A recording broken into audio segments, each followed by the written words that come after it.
ఓం శుక్లాంబరధరం విష్ణుం శశివర్ణం చతుర్భుజం ప్రసన్నవదనం ధ్యాయేత్ సర్వవిఘ్నోపశాంతయే.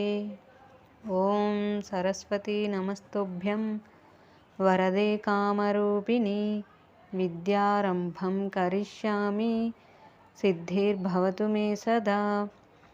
ఓం గురుర్బ్రహ్మా గురుర్విష్ణుః గురుర్దేవో మహేశ్వరః గురుః సాక్షాత్ పరబ్రహ్మ తస్మై శ్రీ గురవే నమః.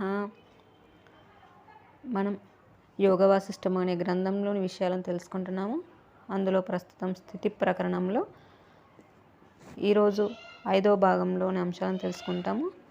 5వ భాగం అనేటువంటిది దామ వ్యాల కఠోపాఖ్యానము విషయ విచారణ. దానిలో 1వది మనస్సు ఉపశమనం. శ్రీ వశిష్ఠ మహర్షి: ఓ రామచంద్ర, ఈ మనస్సును గమనిస్తున్నావా? ఇది అత్యంత ఉత్సాహంగా ఉరకలు వేస్తూ విషయముల వైపుకై పరుగులు తీయుచున్నది. ఈ సంసారము జీవుని పట్ల విజృంభించటానికి కారణం మనస్సే సుమ. ఫలితమేమిటి? ఈ జీవుడు సమస్త దుఃఖములను, ఆపదలను నిరంతరం పొందుచున్నాడు. ఇందుకు ఉపాయం మనోనిగ్రహమే అయి ఉన్నది. ఇప్పుడు జ్ఞానం యొక్క సర్వస్వమును ఒక వాక్యంలో చెప్తాను, అది విని ధారణను ఆశ్రయించదవుగాక.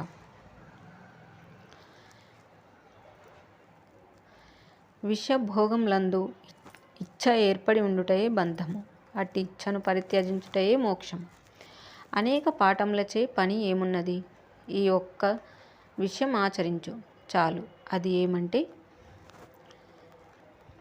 ఈ ప్రపంచమున ఏ వస్తువు ప్రీతివంతముగా తోచుచూ ఉంటుందో అట్టి విషయమును లేక వస్తువును విషము వలె, అగ్ని వలె చూడటం. మరల విచారణ చేస్తే ఈ విషయ భోగములు ప్రమాదమునకే, అనగా దుఃఖము అను అంతిమ ప్రయోజనమునకే దారితీస్తాయి అనే విషయం తెలిసి రాగలదు. అందుచేత ముందుగానే అట్టి నిశ్చయమును కలిగి ఉండుము. భోగవాసనలు త్యజించివేయి. భోగవాసన త్యాగపూర్వకంగా విషయములు సేవిస్తే అప్పుడు అవి సుఖప్రదములే అవుతాయి. ముళ్ళ తీగ విత్తు నుండి ముళ్ళ తీగ పొద పుట్టుచున్నది కదా. వాసనాగ్రస్తమగు బుద్ధి నుండి రాగము మొదలైన అనేక దోషములు ఉత్పన్నం అవుతున్నాయి. ఎవరి బుద్ధి అయితే అట్టి వాసనా జాలంతో తగులుకోకుండా రాగద్వేషరహితంగా అచంచలంగా ఉంటున్నదో అట్టి బుద్ధి మాత్రమే పరమశాంతిని పొందుతోంది. శాంతి మొదలైన శుభగుణ సమన్వితము, దుఃఖ ఉద్రేకరహితము, శుభప్రదము అగు బుద్ధి జ్ఞానం వైపు, సమాధి వైపు పయనించుచున్నది. ఫలితంగా మోక్షం అనే ఫలమును ఉత్పన్నం చేస్తోంది. ఓ రామ, ఈ సర్వము భావమునందే ఉదయించటం జరుగుతోంది సుమ. కనుక ఉత్తమ భావనానుసంధానం చేతనే మనస్సు ప్రశాంతత పొందుచున్నది. ఉత్తమ భావములు ఉన్న చోట అజ్ఞానం అనే దట్టమైన మేఘము క్రమంగా నశించగలదు. సౌజన్యము శుక్లపక్ష చంద్రుని వలె వృద్ధి చెందగలదు. వివేకము సూర్యతేజం వలె ప్రకాశించగలదు. అట్టివాడు ఆత్మవస్తువును పొందుతాడు. ఆత్మలాభంచే హృదయమునందు ధైర్యము, ప్రశాంతత, పరమానందము వృద్ధి పొందుచున్నాయి. ఆ జీవుడు కృతార్థుడవుచున్నాడు. ఇట్టి మార్గంలో అత్యంత శోభను కలుగజేయగలిగేది సత్సాంగత్యము. వివేకము వృద్ధి అగుచుండగా ఏకాగ్రత అను దాని నుండి సచ్చిదానందము అనే శ్రేష్టరసము ప్రవహిస్తూ ఉంటుంది. ఆత్మను గురించిన అవగాహన దృఢపడుచుండగా ఇక అట్టివాని మనస్సు నిర్ద్వంద్వం, నిష్కామం, ఉపద్రవరహితం అగుచున్నది. క్రమంగా తన చపలత్వమును త్యజిస్తోంది. శోకమోహ భయవర్జితం అవుతోంది. సంశయరహితం అగుచున్నది. ఇచ్ఛా దోషరాహిత్యము. ఓ రాఘవ, నేను విషయాలను, వైచిత్ర్యములను దర్శించాలి, పొందాలి అను ఇచ్ఛను ఈ మనస్సు ఎల్లప్పుడూ కలిగి ఉంటోంది. నేను ఏదో పొందాలి అను భావోద్వేగమును నీ మనస్సు నుండి తొలగించివేయి. అప్పుడు ఈ మోహకల్పనా జాలమంతా దానంతట అదే తొలగిపోతుంది. ఈ మనస్సు నిర్లిప్తము, ఆశావర్జితముగా చేయాలి. ప్రవృత్తి అని దాని పట్ల ప్రమేయరాహిత్యము, సంసర్గరాహిత్యము అలవాటు చేయాలి.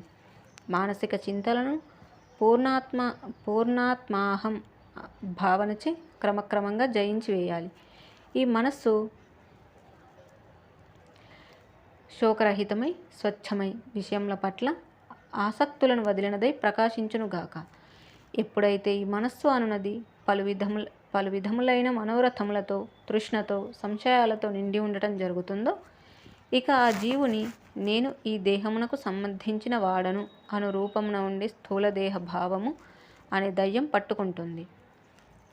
ఈ మనస్సు నుండి స్థూలత్వమును పారద్రోలగలిగావా, ఇక అది ఈశ్వర స్వరూపం అగుచున్నది. అప్పుడు ప్రత్యేగాత్మత్వము అనబడు జీవన్ముక్తిని సాధించి పెట్టగలదు. అందుచేత ఈ మనస్సును స్వసామర్థ్యము నిగ్రహమునందు నియమించు.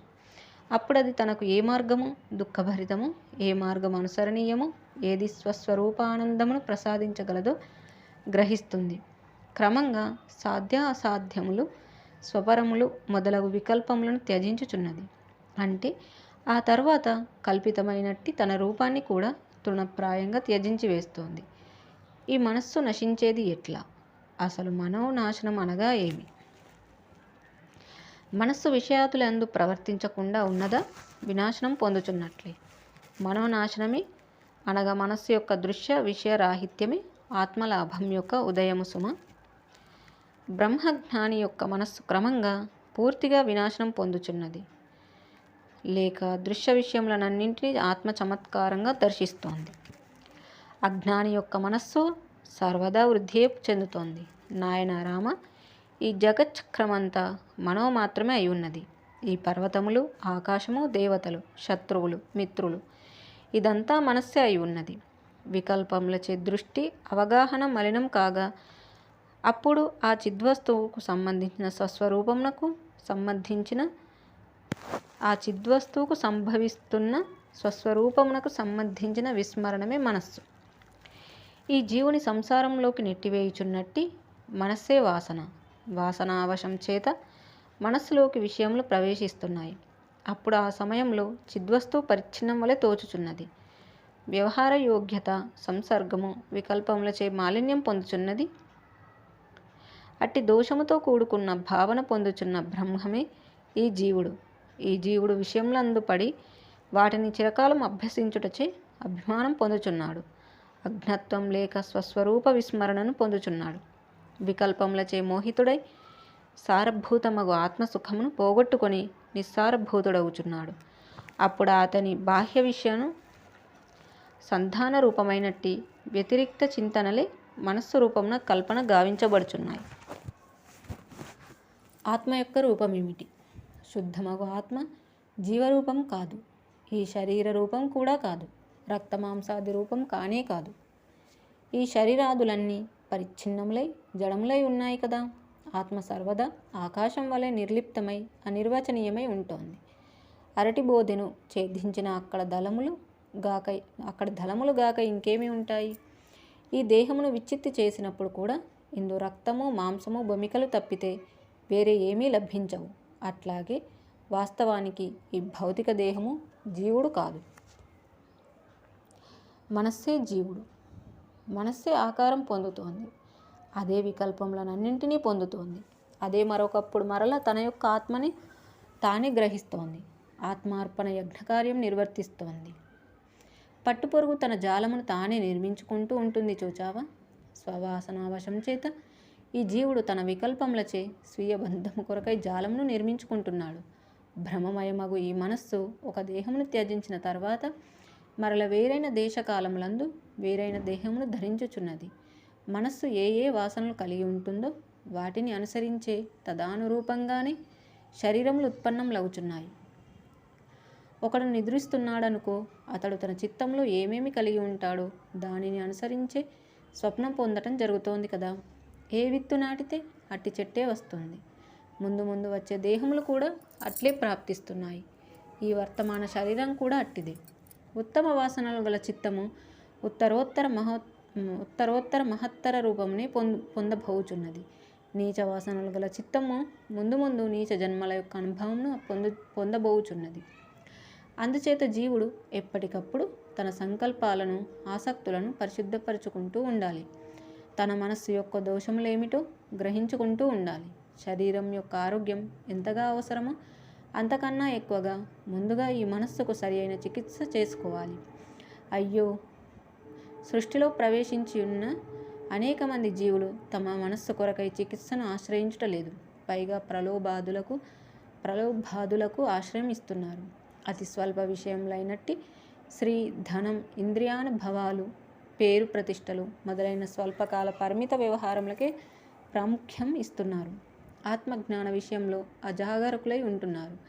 నేను దేనికి సంబంధించిన వాడను, దేనికి సంబంధించని వాడను, ఏది అయి ఉన్నాను, ఏది కాకయే ఉన్నాను అని వారు సద్విమర్శ చెయ్యరేం? పిశాచముల గురించి వాసన గలవాడు రాత్రి స్వప్నంలో పిశాచములను చూస్తాడు కదా. క్షుద్రవాసనాయుక్తమగు ఈ చిత్తము నీచత్వంనే పొందుచున్నది. ఒక సరోవరంలోని అతి కాలుష్యము గల జలంలో దుర్వాసనలు ఉండకుండా ఉంటాయా? అతి నిర్మలమగు జలంలో అరుచి ఉంటుందా? మనస్సు మిక్కిలి మలినమైతే అది చేసే పనులు, వాటి ప్రయోజనాలు దోషపూరితంగాను దుఃఖకరంగానూ ఉంటాయి. మనస్సు నైష్కర్మ్యంచే, వాసనారాహిత్యముచే, సమగ్రమగు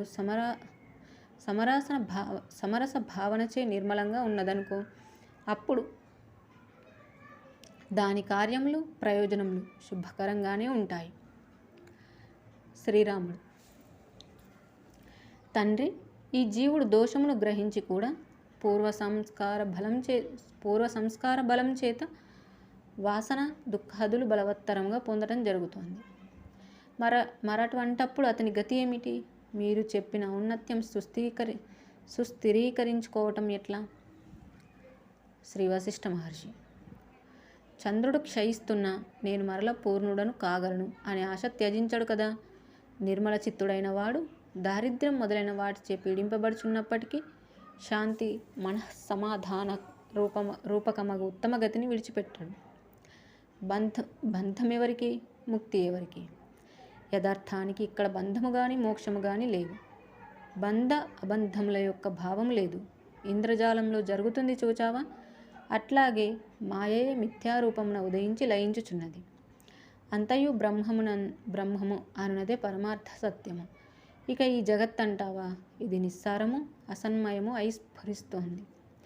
నేను అంతము లేక నాశనము కలవాడను, అల్పుడను అనే దుష్ట భావముచే కలుగుచున్న వికల్పములను ఈ జీవుడు త్యజించాలి. అట్టి స్వల్పత్వం తొలగిపోవాలంటే ఆత్మ భావించబడాలి. నేను అనంతుడను, శాశ్వతుడను, అఖండుడను, సర్వకల్పనలు నావే, అంతేకాని అవి నేను కాదు అనురూపం గల నిశ్చయముచే స్వల్పత్వము తనంతట తానే నశించుచున్నది. ఓయి జీవుడా, సర్వవ్యాపకము, నిర్మలము, ఆత్మస్వరూపము అయి ఉన్న నీవు నేను దేహమాత్రుడను అని అనుకొనుట చేతనే అన్ని దుఃఖములు వచ్చి పడుచున్నాయి. ఈ ప్రపంచమంతా స్వవికల్ప కల్పితం మాత్రమే సుమ. నీ స్వరూపమునకు నీవే స్వల్పత్వం ఆపాదించుటచే అట్టి భావనయే సర్వవిధ బంధముగా పరిణమించుచున్నదని గ్రహించు. వాస్తవానికి నీవు, నేను, జగత్తు మొదలైనదంతా కూడా బంధమోక్ష రహితము, ద్వైత అద్వైత వర్జితము అగు బ్రహ్మసత్తయే అయి ఉన్నది. ఇది ఏమాత్రం సందేహింప అవసరం లేని పరమార్థ సత్యము. అయితే ఈ జీవుడు ఆ పరమార్థ సత్యమును దర్శించుటలేదు. కొందరు ధీరులు, నిర్మల హృదయులు మాత్రం ఈ దృశ్యరూపంతో కూడిన తమ యొక్క మనోబుద్ధి అహంకారాలను పరిశుద్ధం చేసుకుంటున్నారు. ఆయా ప్రయత్నములచే ఆసక్తిరహితులు, అమనస్కులు అగుచున్నారు. అట్టివారు ఈ అధికార దేహముతోనే బ్రహ్మమును దర్శించగలుగుచున్నారు.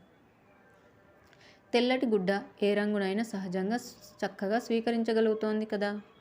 సమత్వము, సమాధి అభ్యసించుచోరాగా అప్పుడు ధర్మవృద్ధి అనే నిర్మల జలంలో పరిశుభ్రం కావించబడిన మనస్సు బ్రహ్మ సంబంధమగు దృష్టిని అతి శీఘ్రంగా గ్రహించుచున్నది. ఆత్మను భావించుచు బుద్ధిని అధిగమించాలి. అంతా ఆత్మయే అయి ఉన్నది అను సర్వాత్మకమగు భావనచే ఇది త్యజించాలి, ఇది గ్రహించాలి అను పట్టుదలతో కూడిన బుద్ధి శమిస్తోంది. ఆపై నీవు ఈ బంధమోక్షముల దృష్టి కూడా పూర్తిగా పరిత్యజించవచ్చు. అట్టి స్థితిలో ఒక స్వచ్ఛమైన స్ఫటికంలో ప్రతిబింబించే దృశ్యములాగా నీ యందు ఈ జగత్తు ప్రతిభాస మాత్రంగా అనుభవం అవుతూ ఉంటుంది. శాస్త్రశ్రవణాదులచే వైరాగ్యపూర్వకమగు అభ్యాసంచే శుద్ధమునర్చబడిన బుద్ధిగలవాడు ఈ శరీరంతో ఏర్పడుచున్న సంబంధ బాంధవ్యములను, ఈ జగత్తును ఆ విధంగా ప్రతిభాస మాత్రంగా దర్శించగలుగుచున్నాడు. చమత్కారం ఏమిటంటే ఈ మనస్సు పదార్థములతో తాదాత్మ్యం పొంది ఏకరూపం పొందుచున్నప్పుడు అట్టి సమయంలో ఆత్మతో సారూప్యం పొందలేకపోతుంది. శ్రీరాముడు: మీరు చెప్పున్నది వాస్తవమే. మరి మేము ఎప్పటికైనా ఆత్మతో ఏకరూపత్వం పొందగలమంటారా? మేము ఈ సాంసారిక దృష్టులను వదిలించుకునేది ఎట్లా చెప్పండి? స్ఫటికంలో దృశ్యం వలె ఈ దృశ్యంను స్వస్వరూపాంతర్గతంగా సందర్శించేది ఎట్లా? శ్రీ వశిష్ఠ మహర్షి: నాయనా రామ, ఆధ్యాత్మ క్షేత్రంలో నిరాశా నిస్పృహలకు స్థానం లేదు. అసత్య దృష్టిని నేను ప్రయత్న బలంచే తప్పక జయించగలను అని ఆత్మవిశ్వాసం కలిగి ఉండాలి. ఈ మనస్సు బాహ్యాభ్యంతర దృష్టులన్నింటినీ జయించి ఆత్మయందు లీనమైనదా ఇక సర్వోత్కృష్టమగు బ్రహ్మపదమును పొందినట్లే సుమ. అట్లు పొందిన వారు అనేకులు ఉన్నారు. కొంచెం వివేకంతో ప్రయత్నం చేస్తూ ఉంటే అది ప్రతి ఒక్కరికి తప్పక సుసాధ్యమే. జై శ్రీరామ్. మనకి ఈ విధంగా మనస్సు ఉపశమనము అనే దానిలో ఏ విధంగా ఈ మనస్సుని అంటే అన్నింటికి కారణమైనటువంటి ఈ మనస్సుని ఉపశమింపజేయాలి అనే విషయాలని ఇందులో చర్చించడం అనేది మనం చూసాము. అలాగే ఆత్మ యొక్క రూపం ఏమిటి అనేటువంటి చర్చను కూడా మనం చూసాము. ఎప్పుడైతే మనము విషయాల పట్ల భోగాలను ఇక్కడ ముఖ్యంగా చెప్పిన వాక్యం ఒకటి ఉంది. ఏంటి అంటే మనకి అతి ఇష్టం అనేటువంటిది ఏదైతే ఉంటుందో దానినే ముందుగా విషంలాగా భావించాలి. అంటే మనల్ని అది అందులో బంధించేస్తుంది కాబట్టి దానినే విషంలాగా భావించి దానికి దూరంగా ఉండడానికి ప్రయత్నించాలి. ఆ విధంగా విషయరాహిత్యం అనేది ఏర్పరచుకోవాలి అంటూ మనకి ఇక్కడ చెప్పడం అనేది చూసాము. ఇక మిగిలిన అంశాలను మళ్ళీ తెలుసుకుందాము. ఇంతటితో ముగించుకుందాము. జై శ్రీరామ్. కాయేన వాచా మనసేంద్రియైర్వా బుద్ధ్యాత్మనా వా ప్రకృతే స్వభావాత్ కరోమి యద్యత్ సకలం పరస్మై నారాయణాయేతి సమర్పయామి. స్వస్తి. ఓం తత్సత్.